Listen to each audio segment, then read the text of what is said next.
Hello and welcome to listeners. In previous episodes, we could see how Gandhi became talk of the town by the articles he wrote in South Africa. Hereafter, many intellectuals from the Durban town met Gandhi and exchanged their views and experiences. This gave Gandhi an indication that racism was not a feature of the entire society here, but that there were some dissenters as well. This is the time when the incident happened that turned an ordinary Gandhi into a revolutionary. Prominent Gandhian writer in Karnataka, DS Nagabhushan, narrates this historic incident in his book Gandhi Kathana. The court hearing of Gandhi's client Abdullah's case was scheduled for a court in Pretoria, capital of the neighbouring Transvaal province.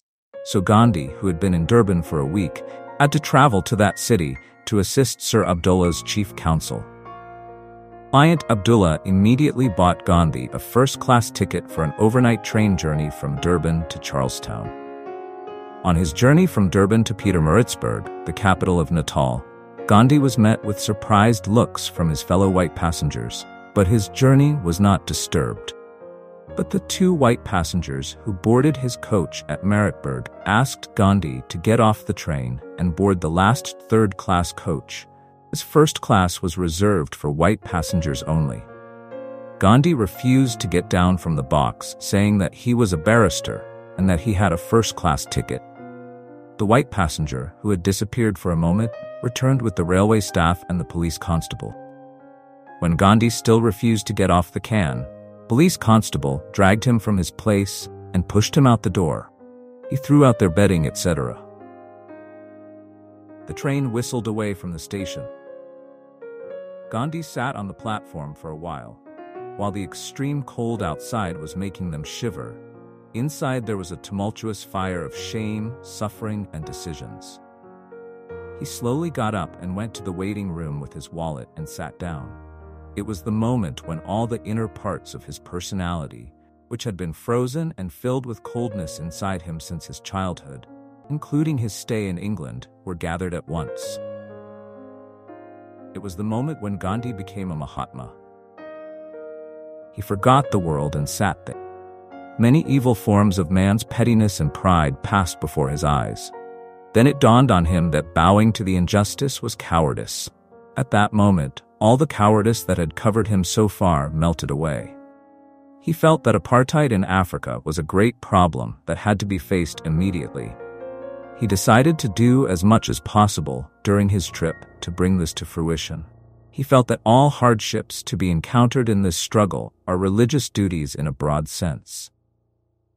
The fear of religion, which was manifested in the negative form of shame, impatience, reluctance in him, now erupted in the form of a resurgence of the rebellious nature their grandfathers and fathers preached against the power for the protection of their personality dignity. Dear listeners, we all know then the rest was history.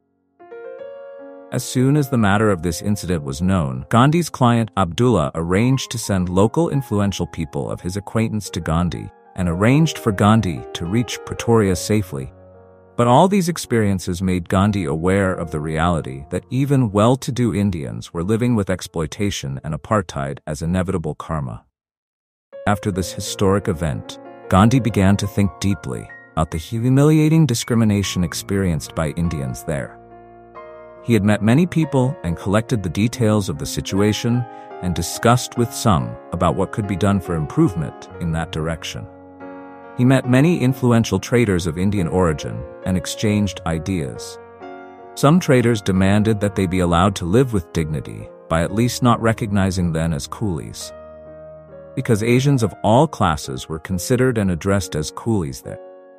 Also, they said about the petitions written to the government, and all those efforts had went in vain. Later, Gandhi wrote a letter to the railway department citing the rules and regulations of the department and questioned why the discrimination. Without knowing what the department would answer, promised that passengers of Indian origin would be accommodated in a better class if they wore clean and neat clothes and followed healthy habits. He called a meeting of all the Indians of the city within a week of his arrival in Pretoria. Most of those who came to the meeting were Muslim traders. The rest are mostly Hindu laborers. That day he mainly talked about 4 points.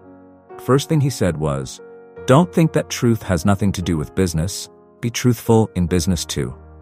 Second, be physically clean and neatly dressed. Third, improve your behavior. Forget the differences of caste votes and achieve unity. Fourth, learn English, public language there. Participate actively in public life. For the first time, there was an attempt to organize Indians in Africa. There was a good response to Gandhi's words. Gandhi started English lessons for workers. For that, he started learning some Indian languages, including Tamil. The efforts of organization did not stop there, and further meetings were held. Thus, every Indian in Pretoria got to know Gandhi. To all of them, Gandhi taught the above 4 points which he thought necessary to fight against injustice. The purpose of the suit was successfully completed within a year of Gandhi's arrival in South Africa.